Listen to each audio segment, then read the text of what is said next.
selon la vérité. Salela, salela, salela ye, salela, salela, salela. On bozuye kabola yo na zambete.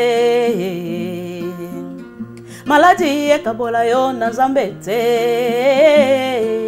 Na vie, il faut tout le karatozui o ezala ya malamu, to chiki po o ezali ya mabe. Et na ba tu yakala. Moi, je suis sûr aussi que les Babylone sont la pesa kapi ya bien te. Donc, bato akala en tout cas, bravo, basala musala ya malamu, bazalo kola ba modèle ou ba encourager bato basala sous musala ya nzambe bien. Mais au temps actuel aussi, il y a aussi bato sous baza ba jeune, bazo sala pe musala na bango bien. Pas selon la vérité. Banik Moussou bazo condamné pasteur Mike Kalamba, il fallait pas salérer, il fallait pas répondre et bon tout ça mais yo ozo analyser ni par rapport à l'histoire ya Dakumuda Mike Kalamba et Kofi Olomide de la 4 ozo lobani tete musala nzambe. Lo ngai namona kiango namona kike papa zaki na kanda. Zaki na kanda et puis kokai peut-être ko gérer zaki émotion na été. Na kati na osko na mi poser ka question moko. Ba émission ba lobi en tout cas ça fait longtemps oyo ndeko na biso akofi a sala kiango. Est-ce que yo kakango te na mbala na période wana tango ebimaki et na moment oyo sko mutaza na emoué a repesa sous réponse mon côté tu vois c'est que ça a créé et il pouvait aussi garder peut-être silence. Pas selon la vérité. C'est Dieu qui justifie une personne. Paul dit je m'efforce constamment que ma conscience soit tranquille devant des hommes et devant Dieu. Pourquoi? Ce qui est nakati na yebi ke makamwana yebi angote atale sango nzambe. Et conscience n'est menace devant les hommes. Notre papa Kofi, il est encore vivant. Il peut savoir ce qui va solo la ou pas. Il peut aussi savoir ce qui va zala kana lien moko boy na makambo bazo akize wana bongo. Moni eza vraiment le komoko très complexe. Pas selon la vérité. Je suis racheté, comme il n'est plus dans les tombeaux. Mes blocages ont eu la solution, comme il n'est plus dans les tombeaux. Je suis libéré, comme il n'est plus dans les tombeaux. Mais c'est chez nous. Il y a ministère chrétien, un ministère mon qui baba de côté. Ozo analyser on donc. Le lopé tout fan di boy to yambi par exemple to comme on a opé un jour na ministère mon mokili. Ozo osalinze mo parfois. Pas selon la vérité. Nana batum soso ke to yebana na bamba ndabo mwana lelo na sola kana bango mais to tikala mingi so dans 8 ans mulai na téléphone c'est qu'on parle de Dieu mais ba mususu etika na ngo aboni kale bana musala to sukeli wana en tout cas ngai vraiment na ebite batum so ba yo condamner ngawa mais fréquentation ya ndenge bozo na bino kaka peut-être connaissance en tout cas na boza mabete po Yesu ye moko afanda kina bato yo kutu bato bakoka yo kondima teke ya kokufana bango ye azali modèle na biso. Et là aujourd'hui, si nous voulons repousser ces gens-là, comment eux aussi vont écouter la parole de Dieu? Tout le monde ce qui a changé, comme on la peine, ça honneur, mais pour nous ça pour le moment, je ne pense pas. Parce que toi, un message mon côté, objectif n'a pas mon côté. Pas selon la vérité. Dans le domaine social, tu valorises la qualité à moto. Mais tu vois, ce que tu fais, tu le fais très bien. Mais est-ce que tu peux encore travailler ça comme ça? Tu vois un peu? Mais le façon, toi, agressivité, ça sauve pas. Ça rend encore les gens incrédules. Et moi, j'ai déjà fait un constat que moto zaki na mabe au moins na chikobata dès que vous bimisi esko pour les bosses comme si diable esko ayaka susuko ko bakise susu mabe ya koleka po akoma suko ko sala biloko ngo suki andengeni tout ça là. Nous devons protéger ces gens-là dans la prière surtout. Depuis mon enfance, j'ai toujours rêvé grand. Malgré tout ce qui peut subvenir comme difficultés et problèmes de tous bords. Oncle, non! Ça fait 2 ans! Depuis que je vous ai envoyé mon argent pour m'acheter une parcelle aux États-Unis, tantôt vous me parlez de Washington, tantôt Chicago. Non! J'ai beaucoup patienté! Allô? Yaya, c'est clair, Ma chérie, l'argent que j'ai ramené pour acheter la parcelle, on me l'a confisqué ici à la douane. Quoi? Qu'est-ce qui quoi, madame? On a confisqué l'argent de la parcelle. Mais je te jure, ici à l'aéroport. Oh, quelle confiscationnairement, quelle perte. Grâce à mon travail, mon courage et avec mes ambitions, je suis devenu l'homme dont je voulais. Alors, comment matérialiser mon rêve? Avec Dispensa Chain Investment Group, achetez 1 hectare de terrain à 50 000 $ aux États-Unis ou une maison à partir de 250 000 $ pour un acompte de 30% et le reste à payer pendant 30 ans. Je dis bien 30 ans. C'est la meilleure solution. Dispensation Investment Group, réalisez vos rêves. Jofa Cargo Fret Express, le meilleur transitaire de Chine. Pour vos achats en Chine, en ce qui concerne les mobiliers, autres effets, accessoires des maisons, depuis votre lieu de résidence, confiez-vous aux spécialistes, les professionnels. L'acheminement de vos achats sera effectué directement de la Chine, lieu de fabrication, jusqu'au lieu ou ville de destination partout en Europe ou ailleurs. Notre crédibilité et notoriété méritent votre confiance. Commandez en ligne sur chaîne, Amazon.com, Zara, Cdiscount, Alibaba.com, Zalando, eBay et faites-vous livrer chez vous. Contact plus 243 99 99 177 87. En partenariat avec eShop RDC, nous livrons votre commande en République démocratique du Congo. C'est génial, n'est-ce pas? Depuis la Chine, au plus 86 137 98 052 106. Et depuis la France, au plus 33 6 15 90 34 92. Jofa Cargo Fret Express, Guangzhou, Chine. Le meilleur transitaire de la Chine.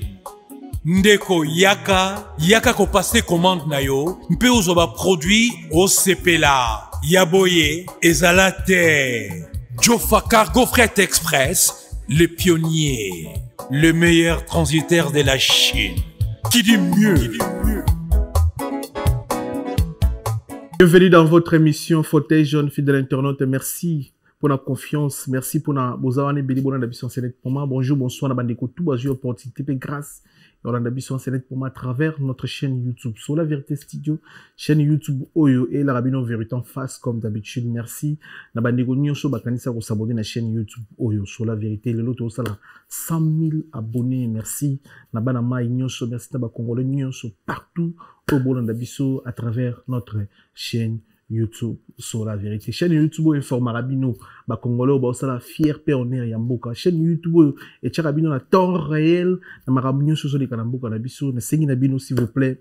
Bokende bo s'abonner na chaîne YouTube na biso na Facebook sur la vérité studio, vous s'abonner parce que na page Facebook na biso to la bino ba information dans temps réel ya ba imboka bana mboka o ba sala honneur ya mboka libanais ya mboka lokola ba son excellence monsieur l'ambassadeur maître Gims to la bino ba info na temps réel to la bino ba info ya Chancel Mbemba demi-gué na temps réel to la bino ba info ya international Silas mwana mboka oyo awasala honneur pe fierté mboka libanais mboka to na ba information ba joueur congolais nyonso o awasala honneur pe fierté libanais mboka pourquoi pas to la bino ya Edoka MB international d'Angleterre to la bino ba information na bango tout na temps réel et puis na ba artiste et musicien lokola ba les padres pourquoi pas ba Kofi Olomide de légende ba Félix Oisé quoi ba JB Mpia na ba Weranson ba information na bango tout sur le moteur na Facebook ou hésiter kende ko s'abonner na sur la vérité studio et puis na Instagram sur la vérité studio na TikTok sur la vérité studio na temps réel pour nous poser une information et artistes et joueurs et comédiens na temps réel. Tu sais bien nous dans la société nous ana pour savoir l'objet la société na yo ko hésiter te contacter biso nous ana événement nous ana album nous ana single nous ana concert contacter biso tout l'objet la yo tout ça dans Queen Saya featuring avec Deboul na Olota ils a déjà dispo na chaîne YouTube na biso sur la vérité prod bo qui ne peut connaître s'il vous plaît bo s'abonner ba projet mini jouer avec ba artiste et belé kalaming te boza na kuna nzembu kitoko ndeko na biso c'est biso ils na dispo déjà na sur la vérité prod bo qui ne kuna boyoka bo qui ne boyoka et ko sala biso suka na plaisir. le retour du roi Weranson na kata Paris na arène na Grand Paris na le 15 février événement eza na kata Paris to yebisi bande ko nyonso botala la biso bo hésiter ti bozo ba place pour na pesa Fox na le roi de la forêt bosumba ba billet concert eza bel et bien confirmé le 15 février na arène na Grand Paris avec le retour du roi Weranson. Ambassy bourgeois avec Epura eza EPO Ambassy a prometté biso to zelaki ngo biso ne bino batan ebele oyekoya et ya avec Epura avec Ambassy bourgeois leader. Donc tu bino en cours de téléchargement le 18 janvier. Le 18 janvier na ba plateforme nyonso EP Ambassy avec 6 titres aux la dispo dans la plateforme News Popé ça force bandiko news batala la biso so ino s'abonner na chaîne YouTube Ambassy té c'est le moment s'abonner parce que le 18 oyekoya ya eza na ba plateforme news ko bima et puis nzembu ya papi matalata la matos miroir nangola da costa patron mutu malamu mutu patron ya papi nzembu ni peza na kati banziwa ba patron beleza na kati mais bozela bokoyoka ba titre kitoko et puis na dédié bino nzembu ya papi matalata matos na kati ya épée ya Ambassy oyekoya ya son excellence monsieur l'ambassadeur Gims azana 4 concerts mais na 3 jours. Orbeta na la scène musicale orbeta le 21 je m'excuse orbeta le 21 février orbeta le 22 des concerts. Donc orbeta à 15h tu 20h 21h tu 23h. Dans le salamate dans la scène musicale son excellence azana 4 concerts mais na 3 jours puis les 23 clôtures dans la scène musicale tozala na biso nyonso pour na relaxa ba imboka ki mona mboka monsieur l'ambassadeur Gims a osala on est un peu fierté à musique libanais mboka tozala na la scène musicale to relaxa bino makambo tout ndenge koleka avec mon mboka maître Gims. Tu sais bien ngoso mandat ko ngoso ba appartement ko hésiter te ba numéro ezana pour na robenga oso mandat ko na yo na ba condition bien ndako eza meublé na kati États-Unis ovanda na États-Unis ko hésiter te robenga ba numéro oyo pour le pokoma papa Lupango. Somanda ko futango pendant 30 ans. Merci.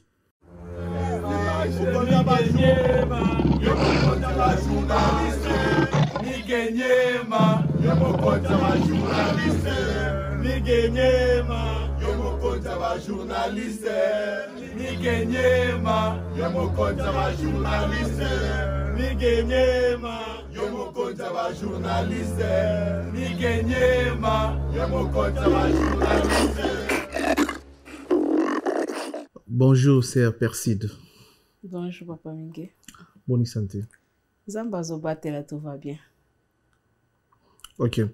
Badibousto Mbio na fauteuil jaune. Bandiko Belé, Baebio, Bandiko Belé, puis on découvrir à travers cette émission fauteuil jaune. Tenengo episebiso botami wapi okoli wapi. Mama Perside botami na Kinshasa na lemba na Kanrish na échangère. Et natangi na Lumumba, natangi na IEC. Aprende na Ekoya na Suisse. Ok. Ok, ndé Suisse pour na osala nini kotanga libala, musala, famille, bien koluka vie. Na yaki na koluka vie na Bali, na Tangi, na Boti, nyonso na Suisse. Ok. Vous savez combien de temps en Suisse? 25 ans. Ah ouais, 25 ans en Suisse. Oyambi yesu na Suisse tout na Congo déjà. Na yamba yesu depuis na Congo. Maman na ngai azana no musana Nzambe. C'est à partir na ye to zwa guya koyeba makambo Nzambe. Mais na kokota siko na kati ya mozindo penza ya koyeba Nzamba ngo penza azana parce que na lobango mingi kozwa baptême ou bien koyoka déjà kombo Yesu, c'est pas ça qui fait de nous automatiquement que toyebi makambo ngo. Donc na koloba ke tozwa kina no baptême toyebi que Yesu existe mais kozwa siko connaissance na ye dans la profondeur, c'est ici en Europe. L'église ni. L'église reste de victoire parce que mbaye nanga moko pas à pasteur. Amen. Et c'est pour l'occasion nino yamba Yesu. Ezali ka pour mobile nous a pasteur to osapena ba problème okutana inango vraiment ezali parfois urgent faut yamba Yesu to osaki na banzela mususu tika ki témoignage nous ani na vo yamba Yesu. Comme je dis souvent, moi j'ai pas vraiment un témoignage où on est balobako na zaki ya kotika mai na zaki ya boyango na landaki Nzambe non. nde nalobi ke en tant que mwana ya mosali na nzambe toyebaki nzambe tokendaka église vraiment ngai banda bomwana nga nalingaki nzambe mingi. Et je me rappelle encore que j'ai commencé à jeûner même à l'âge de 10 ans comme ça. Je prenais vraiment le temps baya nanga mone mo balembi menga na bande ko continuer. Et ça s'est fait que quand na Suisse mobile nanga pe azaki mosali na nzambe to bandi ministère année prochaine kokokisa déjà 20 ans. Wow, félicitations. Merci. Église dit Reste de Victoire na Bienne. Na Bienne. OK. Et c'est alors au fur et à mesure tozo ko avancer nzamba ayaki ko visiter nga moko personnellement. Et ayaki ko lobana nga makambo belo ifalaki na sala ndenge nino na kokai ko zalela. Et c'est alors na ayaki ko zo susu posa wana makasi ya koluka kotanga makambo ezali ya Bible pona ko zo susu plus de connaissances. Et en 2015, c'est là où j'ai été consacré comme évangéliste dans la église. Et en même temps aussi, il y a un des bandes qui m'a capté ce penza, zèle ya kosaila nzambe.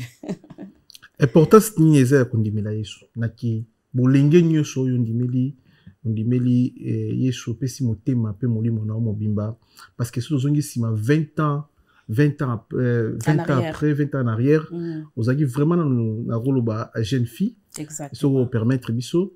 Et ça qui facilité de fois pour mon amour ya to maman mo to ndeko mo ya âge 18 ans 20 ans atika nyoso ya mon kilo yo atiki masanga atiki boîte atiki mibali atiki lolendo atiki kofinga ndimi kozala na makolo ya tata vraiment nini okoyebisa biso objectif ezaki nini motivation ezaki nini pour na osala Yesu. Motivation, je peux dire qu'au début, quand on a commencé à suivre Dieu, c'est toujours les années qui n'ont plus à mes parents. Et dans le baron, toujours, net na ba jeune parce que na développement, il y a moto. Et il y a une étape où moi, na botami, azoko, la comme adolescent, des oko mape, na katia maturité, tout comme ça. Surtout âge et adolescence, c'est un âge moko, ils allaient vraiment la turbulence sebele. Et moto aye bin zambe, na bengango lokola ke au moins 20, ou bien bato ba mela ba masanga makasi. Soko melia on kakapamba boyoko kavuma kiza makasi mais soko obakisi mai ya ka mpe ko adoucir et koyeba nzambe surtout na ba jeune o ba olanda ngai eza lokola babakisi mai na kati na vena yo tu ne peux pas faire n'importe quoi, tu ne peux pas vivre comme tout le monde, il y aura des moments où tu peux essayer. Pourquoi? Parce que na kati ya mutu ba hormone makamnyo sezo chinda oki sala bozong sabo mais koyeba nzambe ya ko komema lokola kimia moko boy et on a conseillé ka batu mingi ba memaka bana na église ata na moment na bazana na kati ya compréhension makambo belete mais en tout cas ya douce ça ka makambo belé eza na ba avantage belé avant na to kene na lola na c'est awape ba avantage ya koyeba nzambe ezebele vraiment ezebele. Mais na musique se retrouver sous na musique ndenge nini et ça peka kapel ya nzambe to musique na famille parfois ça na ba sœur na ba frère ou ba sala musique avant yo. Na famille nanga moko boye ya papa na mama moto oyemba na ko loba ke ezali ngai.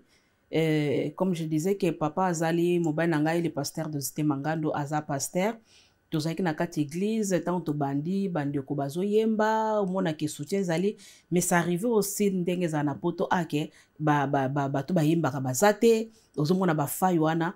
Et moi, je me levais aussi pour chanter à l'église. Je chantais. Et nzamba bandi ko bakisa bado bandi ko bakisa. Et la première fois, au pende ça qui déclenchement moko boye, o etala ke to kende ki papa kende ote na mboka moko na Lille en France.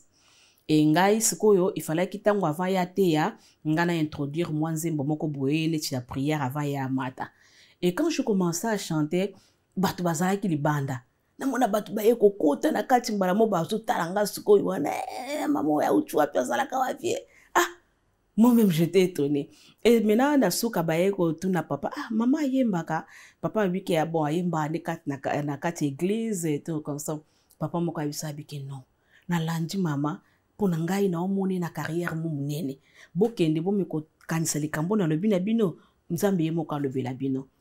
Et quand on est rentré, nzamba comme il inspiré nga banzembo, nzembo liboso yango pesa ki titre ya album nanga ya liboso na salaki et to être ko sala yango ezalaki au moins na 12 chansons c'est ma caisse ce là et en tout cas nzamba bénira ki batebele donc tant que na sali bongo avant na que tant papa na lobaki na se forcer ki ko kende soko kwa zo ba cours pourquoi ajuster un peu kolongane tes akaro ba fausse note bani tout ça là na zo ki tant ko kende ko yo kolongo parce que na zaka na objectif mona ngo kozala ridiculité na ngelo nyoso na osa na mekata ko yo kolongo muke pour na yeba ndenge nini esalemaka etango nazwi formation na bongo motando la bilanga maman non pour moi c'est bon tu peux aller faire c'est tout bon et wana nde na iti kokota na studio ya ingénieur Guy Kabobo azape na bisokuna na Suisse basungaki nga mingi et album ya liboso na travaillaki yango na papa Olivier Kalabasi place azali nzamba pambola yo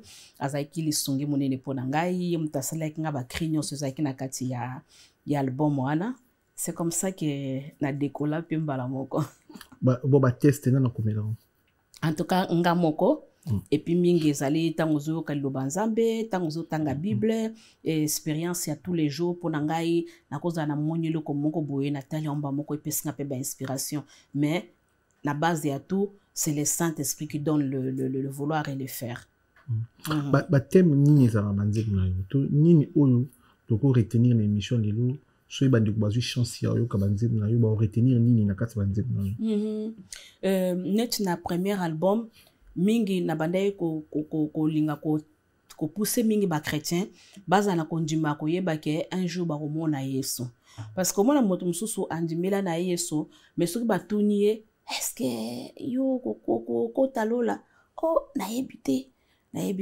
et koyeba na te peut-être zaka moto ke azotambola mabe ou bien tout ça là na lingaki siko na pesa message moko ya kolakisa na batu ke non il y a une vie aussi après et cette vie là esengel ka to tambola na ko banga nzambe enzembo ngona yemba na zoloba si un jour je pourrais voir Jésus si un jour je pourrais voir mon roi cet homme qui m'a fait du bien si un jour je pourrais le voir oui je verrai Jésus oui je verrai Jésus délaissé il m'a béni oui je verrai Jésus et na kati nango banzembo eza mwa ibelo eza ki na kati wana oyo kenanda ko pousser batu ba ye banzambe ba kangama na ye malgré ba circonstances net nzembo na yemba na kati eza ki atako mipepe to bambonge koya atako baninga nyonso bakokima ngai atako malade elei ngai nzoto ngai nakobanga te mpo naza na nzambe banzembo ezebele na kati osa musique mpona musique na kati ya musique nazoko véhiculer message ya royaume message ya royaume. Jésus a dit allez fêter toutes les nations des disciples. Oui, puis papa Miguel, il y a bateau, na cause par exemple que nazo teya. Bateau nde ba Hollande langai ezaka mwa nini. Mais ceux qui peut nzembo moto, okoyo ke langa na page wana, mais ceux qui nazo par exemple na pesio CD nangai. Au monde ko chango na voiture na ceux par exemple ozo ya direction suisse. Oyo kango nzela ti. Ceux qui nzembo moko yo kaki les lobbies étaient au moins na lobby lisusu oyo ko découvrir tout ça là et na kati banzembo message ezaka moko ya kotalisa batu Yesu azanani eloko nini akoko sala pona biso et ko encourager batu ba kangama na foi na bango malgré ba difficulté ba ko passer et c'est ça nga vraiment message nga nazaka na nini mona tambola na ba que tout ce que je fais c'est pour la gloire de Dieu nalia na mela tout je fais pour la gloire de Dieu yo osala ngo quoi business te. Ah non, papa. Et ce qui business, ngalo ba pena so ka ki o mambo nzambe te na côté mususu pe. Toko sapi maka mususu ezo botela biso na profession na sala kanano. À part o makambo ya église na sala. Do na zora mbongo na côté ya musala et puis côté nzambe, OK pe place mususu boke ko yemba balobilo ka maman nzamba pambola. Et c'est pas vraiment pour de l'argent. C'est pas pour de l'argent. Moi je pense aussi que Moutarosa peut-être nanzela ko yemba nzamba pesi mbongo et ma bête parce que bébé que l'or et l'argent lui appartient na samol kili awa to ana posa ya mbongo et ce qui est mauvais c'est le premier but que toi tu mets devant parce que dans notre vie nous avons tellement plusieurs objectifs. Tu te dis que je me lève le matin pour travailler, c'est pour gagner peut-être un pain, mais maintenant le banzambe auto sali lobe ko yemba il faut ezala que objectif nango premier ezali na gagner mbongo non objectif nango ezali penda ke na fin na olobanga bi nzembo yo soki ekoti na kati ya ndako moko moto azwa consolation nzembo soki ekomi na kati ya ndako ya moto moko oyo atikaki peut-être koluka nzambe ayeba lisusu koleka. C'est ça mes objectifs. Et na nsima nango so moto apambolinga en tout cas esalanga toujours pe bien. esalaka ndeni ntango omona génération oyo na génération ya kala différence eza ndenge nini? Génération ya kala c'est-à-dire génération ya bakulutu babanda mosala liboso na bino. Est-ce que boza se comporter ndenge moko déjà? Moi je peux dire que j'aime être entre les deux aussi hein. C'est seulement maintenant que na yeko ka signification ya batu baloba na kaka kilelo na yeba kite pourquoi batu baloba kango et puis moi yebisinga bike à part kilelo baloba ka kileo donc c'est au bakamboni chileka ya kala na vie il faut to lukaka to zui o ezala ya malamu to chiki po o ezali ya mabe et na batu ya kala. Moi je suis sûr aussi que ezaki na babablo musu banda osala pe zaka pe ya bien te. Mais lelo oyo batu bazo chaminga accent ya ko critiquer batu ba osala musique ya lelo parce que ba réseau ekomi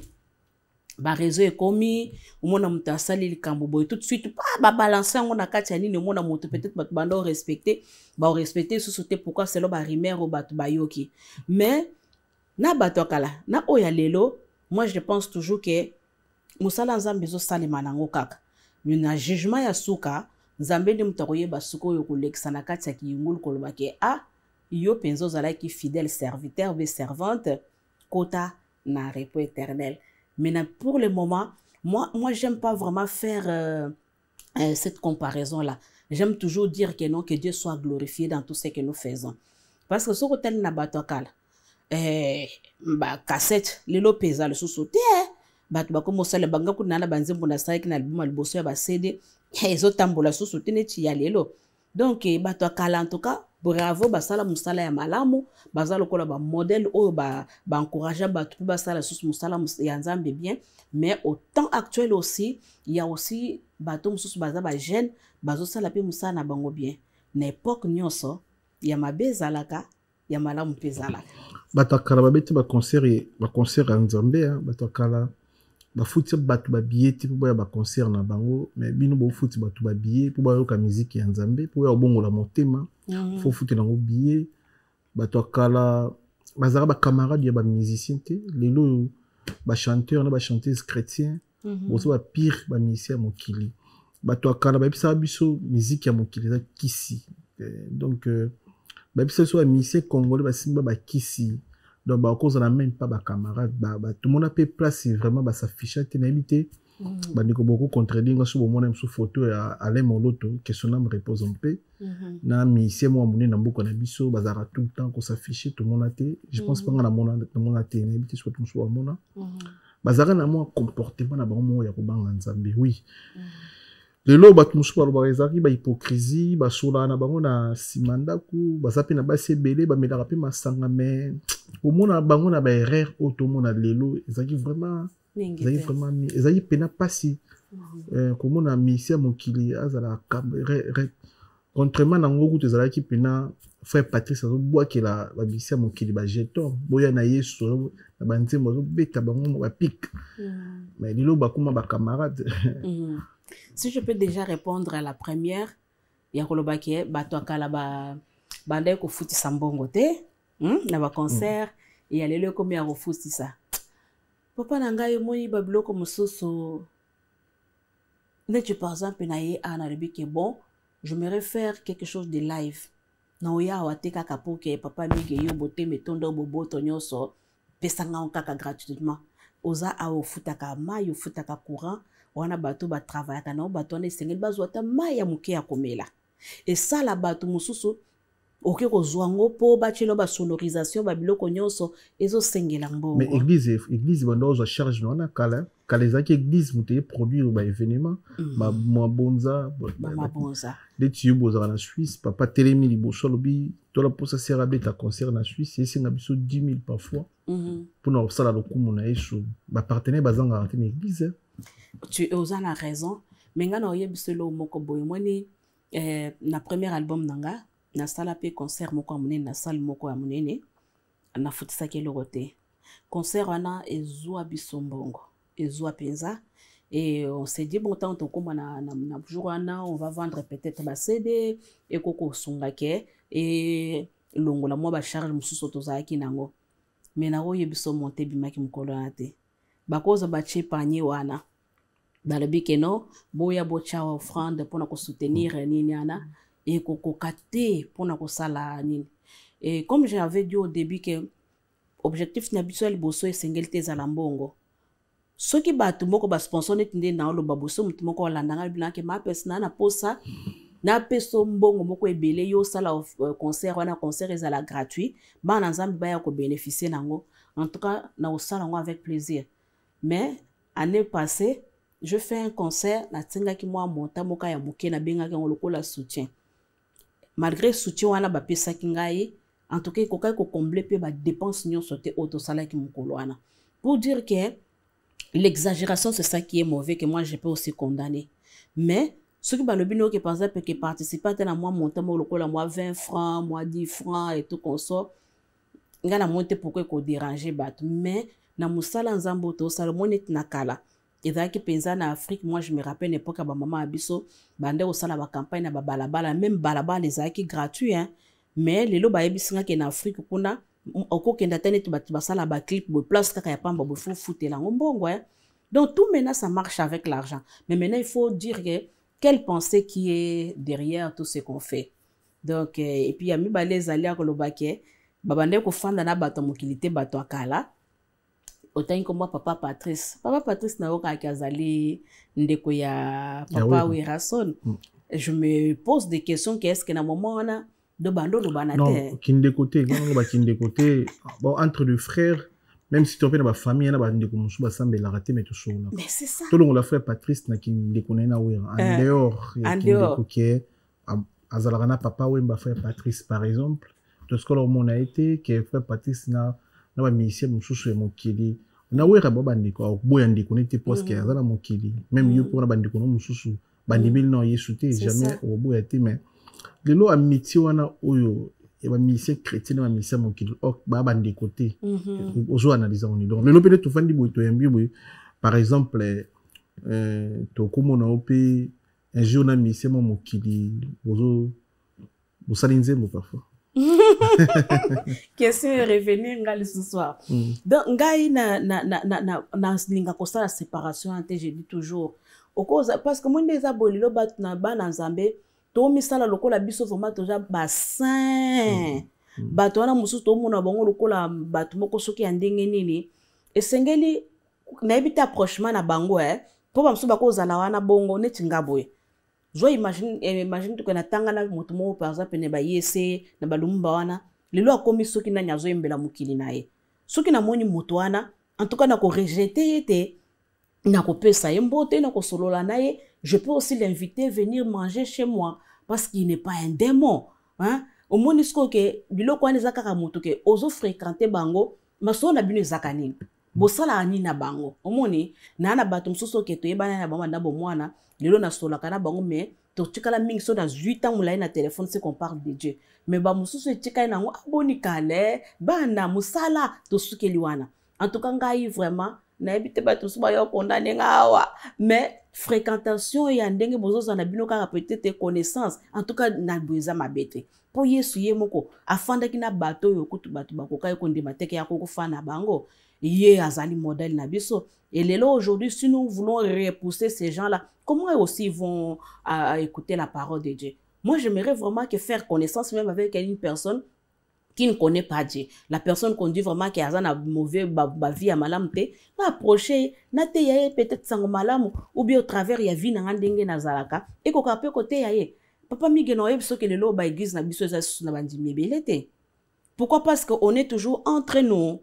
On se limite entre nous. On veut pas aller ko luka batuana o tozo mona lokola ke baza mabiwana to lobela bango sango malamu. Bah ya pepa yes donc on les laisse c'est comme si bango kuna biso koto c'est ce que j'ai dit. Je sais pas comment ils font, quelle est la relation ma kamuni basolola mais na katia grandeur bo ma bezate donc yo pe un jour tokomona oyembi na misia mokili tozotrouvanga normal koyemba eza eloko mosusu ya papa moni ntango tunaki nga lobi na nga ke message nini o bit na nga ezalaka nini ntango nazoyemba nayebi soki ngai nalinga na message na ngai nateya nalobela oyo ezali ya royaume mais omona moto azokoyembela neti ya mokili ye aza mingi ekote mpe moto azomela langwa ngai nakufala ngai awa omoni biloko abongo mais na yesu yesu azali yawa espoir a Dieu avec moi moni donc eza moi différent mais nde naute koloba na place moko boye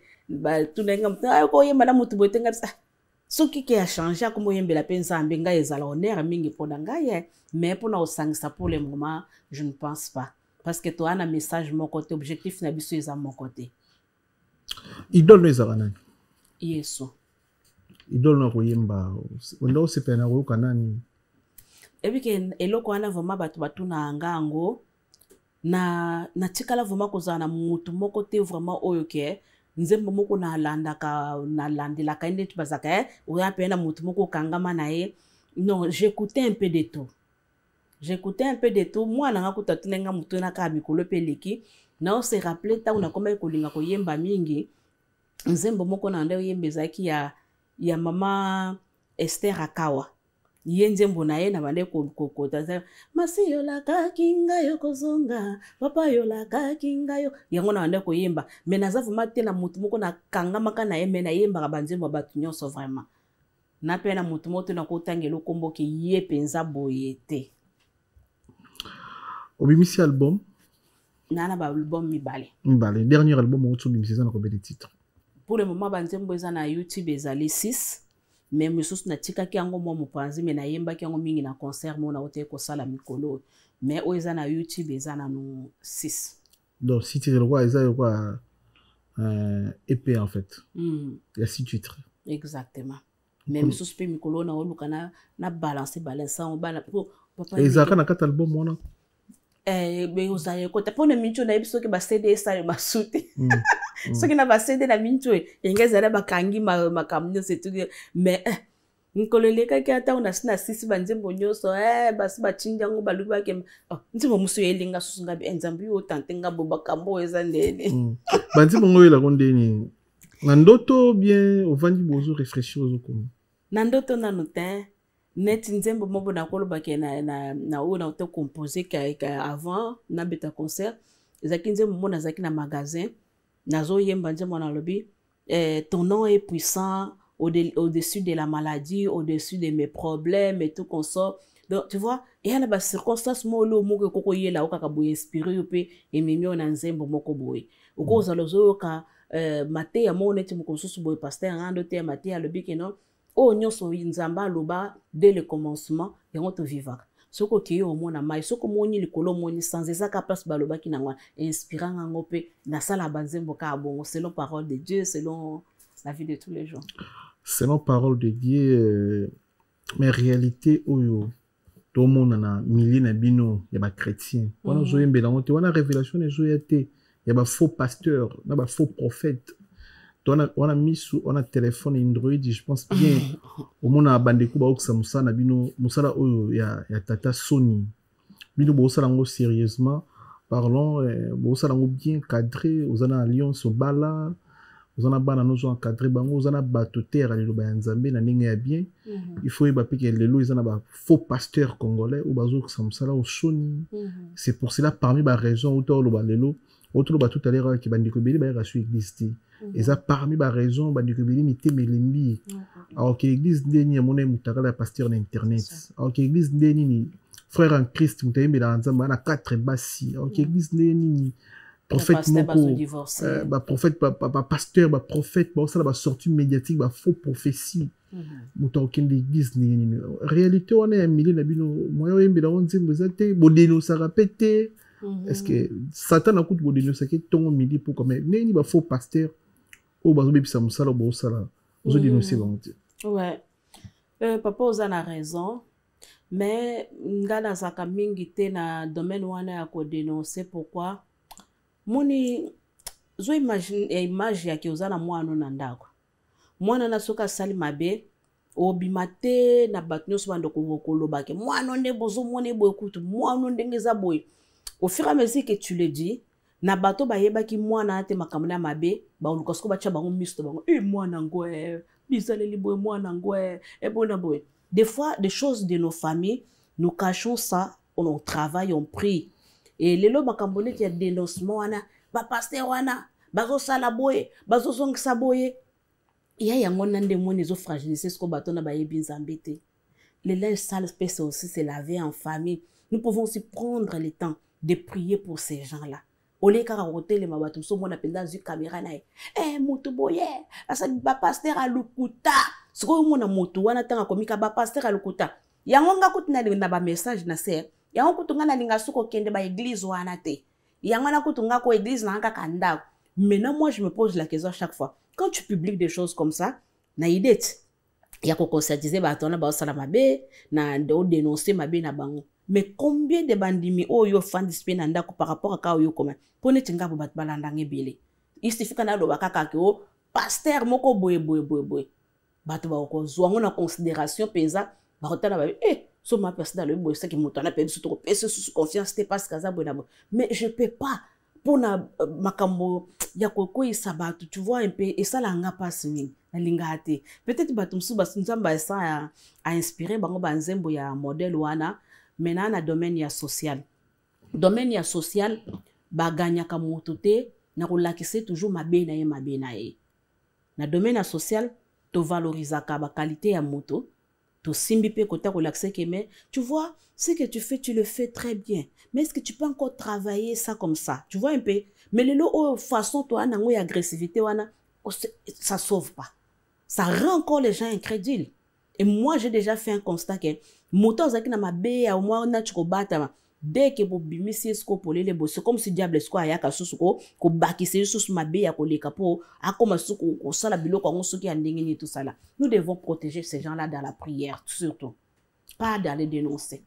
Est-ce que c'est possible de comment qu'il y ait chanceux à un nouvel album? Problème. Nouvel album déjà comment on a mis? Je n'oublierai pas.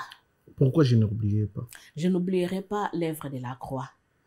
Au moins misala ekolo su papa mige toko zobia mituka toko zo nyonso to lingi me Yesu andima ki atika nyonso pour akufila ngai na yo. Hein? Malgré yo zo ba musique na bina banza no. Yefi na yika mutanzabe. Je n'oublierai pas. Nous parlons de nous, je n'oublierai pas de l'œuvre de la croix, tout ce que le Seigneur a fait pour nous.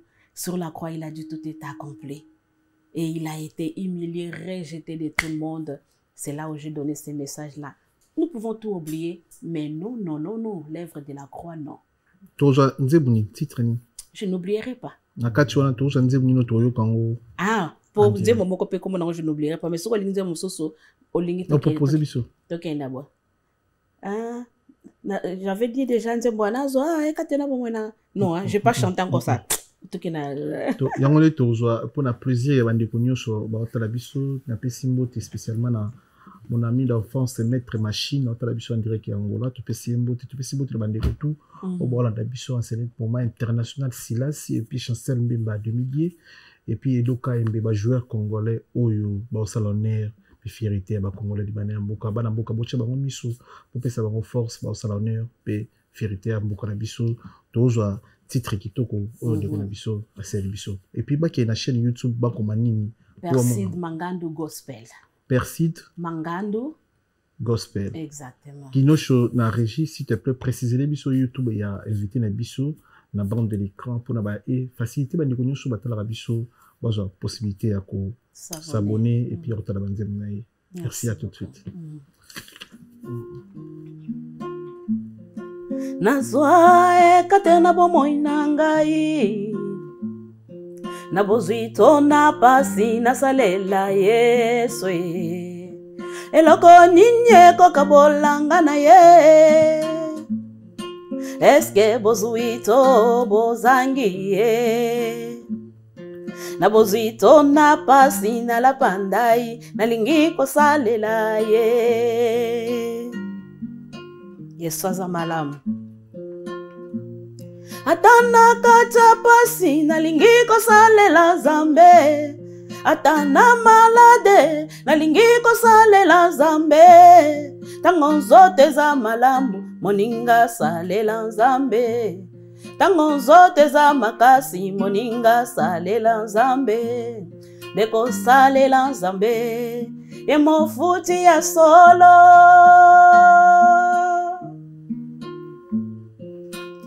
nalingi kosalela Nzambe yo nalingi kosalela ye nalingi kosalela Nzambe na ngai ye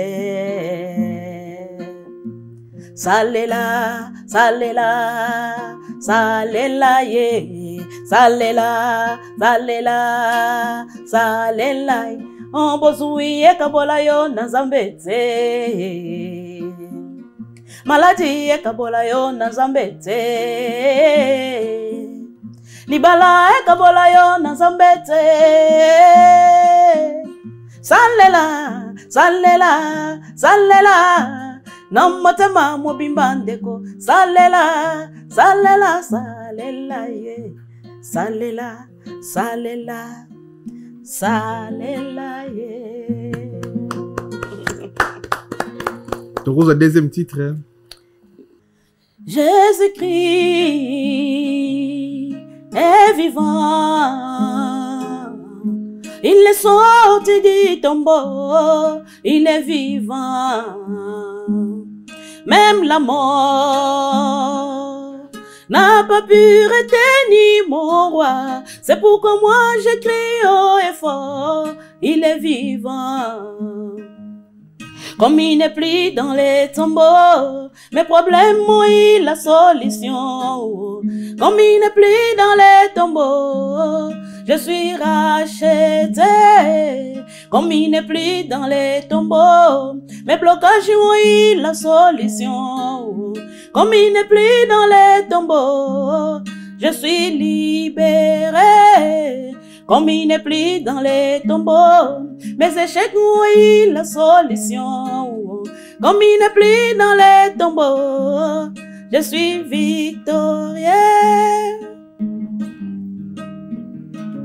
Hein?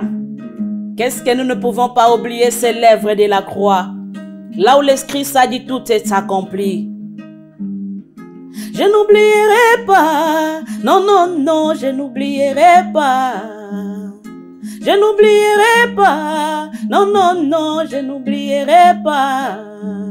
Il m'a rendu ma liberté, non, non, je n'oublierai pas. Craché, tabassé, non, non, non, non, non, non, non, non, je n'oublierai pas, non, non, non, je n'oublierai pas. Dans les jardins de Gethsemane, tu voyais la douleur arriver. Mais comme tu étais en mission, non, non, tu n'as pas abandonné. Dans les jardins de Gethsemane, tu voyais la douleur arriver. Mais comme tu étais en mission, non, non, tu n'as pas abandonné. Tu as été humilié, craché, tabassé, non, non, non, je n'oublierai pas, non, non, non, non, non, non, non, non, je n'oublierai pas, non, non, non, je n'oublierai pas. Au bois du calvaire, on te cloua vivant, jusqu'à l'aller crier, Eli, Eli, lama sabachthani. Toi qui n'étais pas péché, mais tu t'es fait pécher, au même rang que les malfaiteurs. Oh quel amour, une couronne d'épines sur ta tête. Oh quelle douleur, le main, les pieds percés. Quelle mort atroce, non, non, non, je n'oublierai pas, non, non, non, non, non, non, non, non, alléluia. Jésus a pris mes problèmes, il les a cloués. Il a pris mes maladies, aïe, aïe, aïe, aïe, aïe, il les a cloués. Non, non, non, je n'oublierai pas, non, non, non.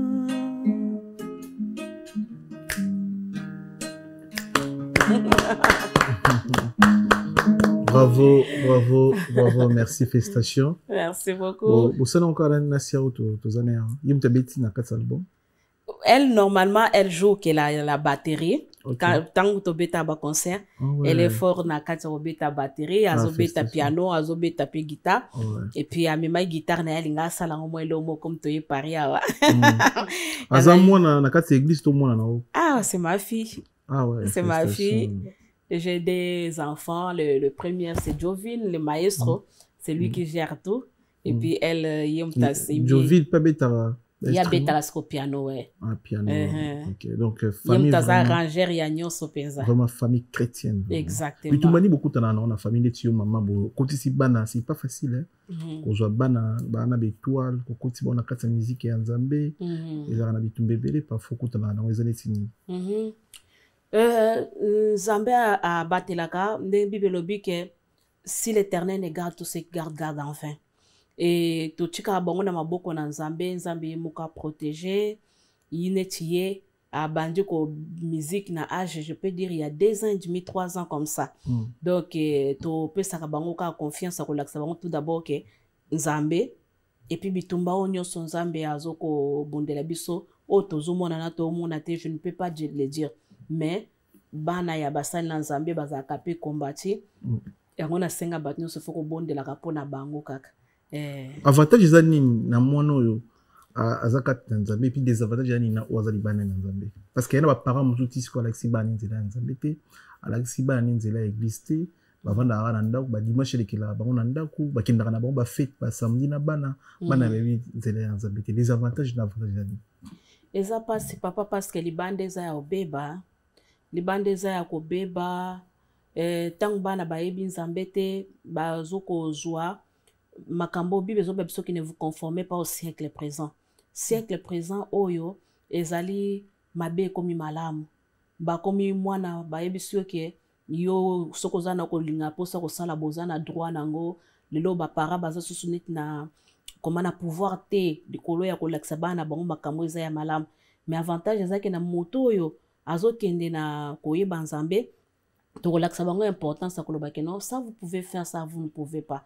Mais moto ayebi Nzambe te papa, tout ce que le siècle présent nous amène, en tout cas ils sont dedans, ils font parce que il y a pas quelque chose où ils ont interpellé bango. Or dans la parole de Dieu, ça peut faire mal quand on attend, mais ce que tchango na kata pratique ils a toujours mal. Mais on a conseillé que ba jeune mingi boye Nzambe, bokenda ta na ninga ko tatode, mais zo ko batela quand même. Tout mokileza ya ko beba papa meki, eza ya ko beba. Très bien. Ba maman ba otala biso, ba o ba mimara banda ba on église. Pourquoi ça ba on ni ba là-dedans. Na ko encourager maman oyo zo landa ngai, o encourager ka mwana na o akende na sport, o encourager ka mwana na o akende na classe, o encourager ka ya sala makambo ebele, mais pourquoi pas ko la kisaenzela Nzambe bibi yango mo ezoloba ke botika bana mike ba ya ipana nga parce que bo consona likolo ezali semblable na oya bango et bibi bina biso ke crois au Seigneur Jésus-Christ, tu seras sauvé toi et ta famille. Comment toi-même parent, papa ou maman, tu aimerais être sauvé mais pas la vie de tes enfants. Comme je dis que les banda ezaya kobeba maman nyoso alata soki surtout ba maman a télé makaki l'église ko bangate. Oh, moi, nalala kinano. Mais pourquoi pas quand il va à l'école, tu le réveilles pour aller à l'école. Mais c'est seulement pour réveiller l'enfant pour aller à l'église, ça devient tout un problème. Ça, c'est l'œuvre de l'ennemi, papa. Au moins, on a mon sous natongo moi. Bon, là, mon cabo qui est classe. Mais ce qui église, boy. Eh, batika la balemba qui n'a bango. Tout ça là, c'est l'ennemi qui le fait comme ça. Nous devons vraiment encourager nos enfants à suivre Dieu. Il y a quoi apprendre, pe, net bango. Balaksaraba na ebele ba musique grâce na bango ba nebele bazwa guya ko beta ba musique moni ba na ba distraction eza ebele soki mwana beta kata mo instrument moko boye elongola ka ba stress et tindaka mwana koma na bonne humeur cha mwana na ba instrument la kisa Nzambe côté ça na ba cours moko ezali ki a favoriser en tout cas sunga makasi batika bana te c'est pas bon. Merci beaucoup na confiance au Sala Ebiso pour la photo et la concept émission Ebiso. Merci à tout le monde Ebiso pour moi à travers notre chaîne YouTube sur la vérité studio chaîne YouTube Oyo et la Rabino vérité en face. Tout ça des 100 000 abonnés tout côté 2025 na 100 000 abonnés par la grâce de Dieu et puis à travers Bino bande ko la Ebiso. Sur votre Ebiso non s'abonner s'il vous plaît, s'abonner à la chaîne YouTube Oyo sur la vérité et le rabbinant Vérité en face, comme d'habitude. Merci na le vénérable et grand maître Choisi Matata. Merci beaucoup na ya Papi Matalata na Matos, Miroir d'Angola da Costa. Jacques-Claude Mabanzo, il a dit, il a fait carré. Tu peux essayer Terry Lubadi les cavaliers solitaires des États-Unis. Mbote, tu peux essayer Mbote na Ivan Tumba, na Kation Vex, patron, tu peux essayer Mbote, tu peux essayer Mbote na Fabrice Massa Barad Mouta, English Fada, père à Banglais dans la Angleterre. Merci pour tout, Kouloutou. Tu peux essayer Mbote na Guy Baena, colonisateur de la SAP. Mbote même Sylvie Baena, Ndekoya, Bibiche Baena na Paris, Roi Bilama, Grand Calais à Mboka, Kéline Tsumbo, OGEPS de Paris, tu peux essayer Mbote, et puis Salon El Bito, Salon les amants qu'on a Saint-Denis. Parce que tu as pas El Bito coiffure, merci pour tout. Et puis, merci d'avoir écouté, vous avez confiance, vous êtes belé, vous avez merci l'équipe, mon bimba, il y a sur la vérité studio, vous êtes belé, merci pour la confiance. Et puis, année 2025, tout le monde a concept, vous allez vraiment l'être dans la télévision. Vraiment, vous s'abonner à ce nom, s'abonner à vous avez matéa, vous avez émission sport, vous avez émission, mais émission belé, concept belé, tu réaliser une équipe de pour l'année autour. Vous allez vraiment stresser la bande, vous allez checker sur la vérité, donc c'est pourquoi. Merci pour la confiance et puis c'est lieu.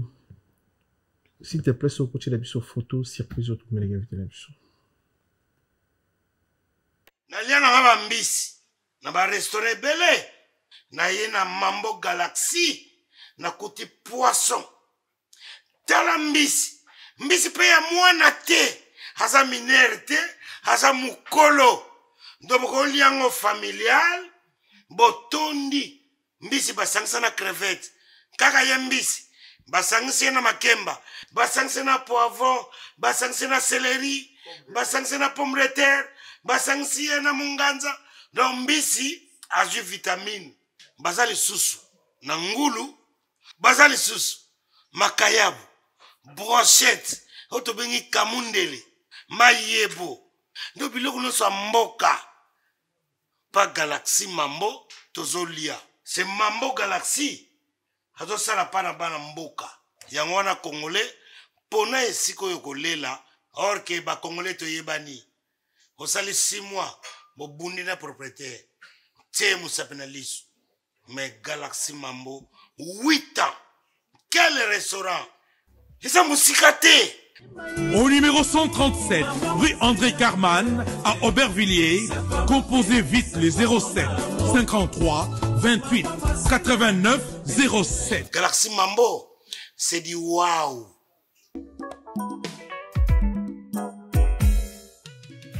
ON Multiservice, organisation Ngozulu, avec l'artiste peintre Gozen Matuidi. Pour vos services de décoration intérieure et bricolage, tous travaux de peinture, papier peint, enduit, parquet, carrelage, électricité, plomberie, montage de meubles de cuisine et plateaux télévisés, contactez Gozen Matuidi. Service designer, tableau de peinture, portrait, création de logotypes personnalisés, service sérigraphie et autres. Un seul contact. Les 07 58 58 10 72.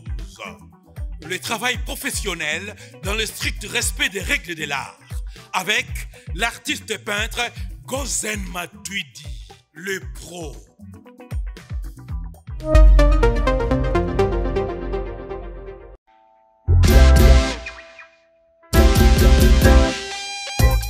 Service spécial covoiturage, Paris-Bruxelles-Paris. Voyagez confortablement de Paris à Bruxelles et vice-versa de Bruxelles à Paris dans de meilleures conditions. Jimmy Chimanga, porte de la Chapelle. Contactez le service covoiturage Jimmy Chimanga, Paris, porte de la Chapelle. Composez vite. Le plus 33 7 87 76 95 65. Pour toutes vos démarches, afin d'obtenir le passeport Yabanamboka à Bruxelles, dans un délai raisonnable, confiez-vous à Jimmy Chimanga, porte de la Chapelle. C'est sérieux et c'est efficace.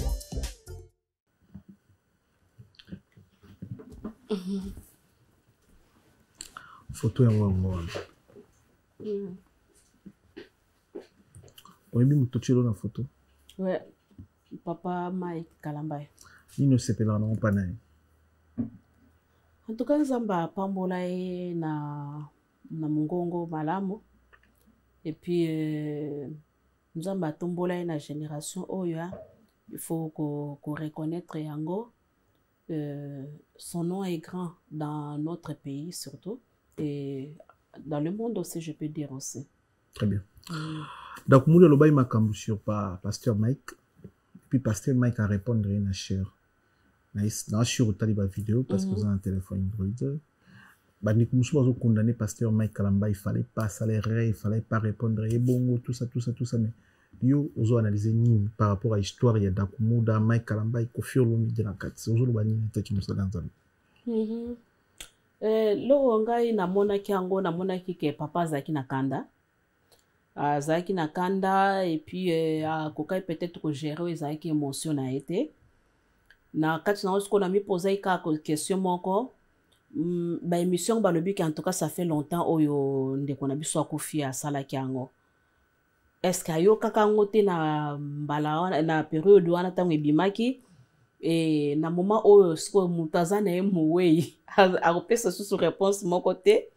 Tu vois c'est que ça créé et il pouvait aussi garder peut-être silence na ebi que ça facilité yana makamsu soki comme Elio on perd ba maîtrise na onyoso. Donc moi je peux dire que abimaki un peu na oezalaki akoka ko sala ou bien c'était fort pour lui. Et pour dire est-ce que tata wana kufia ozonga suspa ko lobane ko ya solo penza makam mais tikisko yo polémique moko na kati ya makamanza melandinga osakana te. Il fallait kaka kia répondre na été. Parce que là, il n'a pas répondu aux morts parce que la Bible ne nous permet même pas de parler aux morts. Non. Et lui, il a fait ça. Est-ce que Moutouana Yoki est-ce qu'il y a pour répondre? Donc, dans tout ce que nous pouvons faire, c'est d'abord dire que si je le fais, ça produit quoi? Qu'est-ce que ça va donner? Conseil Zani. Conseil Nangezaka que c'est Dieu qui justifie une personne. Paul dit, je m'efforce constamment que ma conscience soit tranquille devant des hommes et devant Dieu. Pourquoi?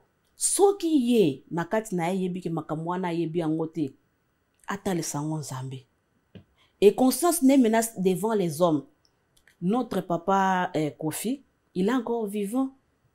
Il peut savoir ce qui va solo la ka ou pas. Il peut aussi savoir ce qui va zala kana lien moko boina makambo bazo akize wana bongo. Moni eza vraiment le komoko très complexe. Et sengeli sko soki na kati na yebi ke ye ana likambuda pamdan de kona bisote papa Kofi ana likambute na papa da kumudo akufi ata lisasko nzambe a crier justice en Zambé papa justice en Zambé zalaka justice en Zambé zalaka si vraiment il est innocent la vérité finira toujours par sortir.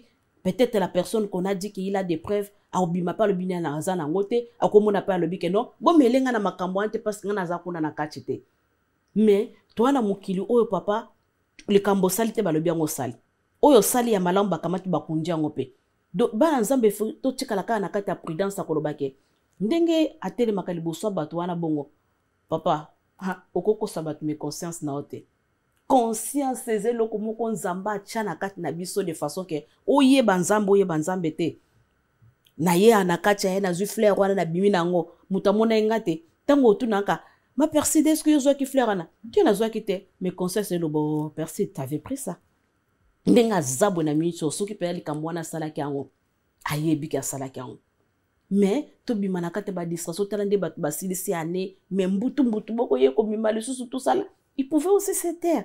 Mais, nanzoto au papa, moi je peux le comprendre. Peut-être ce qui a yebi angote, a kobi manakate a gonae. Ce qui pas yebi ango linga kika peut-être ce qui sala ce qui ne. Donc, yé mon copine mutaza témoin na makambo. Yé mutaza témoin. Mais ce qui est innocent, il a passé. Imagine-toi que c'est quelque chose que tu n'as pas fait. Mokili mamba batanga bongo, azana bandimo, bazana kate église nae, ba pesa ke confiance. Combien de bateaux bako fanda pe li koloka témoignage wana, c'est un fardeau qu'il a aussi. Le fardeau des âmes, de chercher à les protéger, mais on ne sait pas qu'est-ce qui s'est passé là. Mais il pouvait se taire. Pour moi, c'était seulement ça. Tu retenir ni na passage non. na passage na ngai zaka ke nzambe a lobela susu moto moko que il y a une servante qui vit quelque part qui a besoin aussi de son soutien. Ya ko kenende ngoloba ki wana ko s'abonner na kati na page na ngai, ya ko publier aussi banzembo si possible, bato musu baza quelque part onga na zalité, ba nayebi ke misono bato balandaka ngo ebele, bayoka yango, batambusa yango, na bamboka mususu ozali pe baza na posa ko inviter ngai, obeti kaka Evangeliste Perside Mangandu na kati ya Facebook, okomeli ngai, en tout cas na ko répondre. Le passage nangé zalaki awa ya bat ba yeba message onga nazana ngo ba yeba pe la personne de ya onga nazali. Merci beaucoup. Merci surtout pour la confiance. Merci. Merci tamani ko to batali biso, bokende ko s'abonner et pa ser na biso. Et ça va bien botala banzemo na ye, boyoka ngo na tongo so ngo kende musala volala et ko petola pe ko bon ça va nzela na biso. Tout tani mbala sima so nzambe azongi te rester connecté, rester branché, on est ensemble. Merci. Merci. Pas solo la vérité.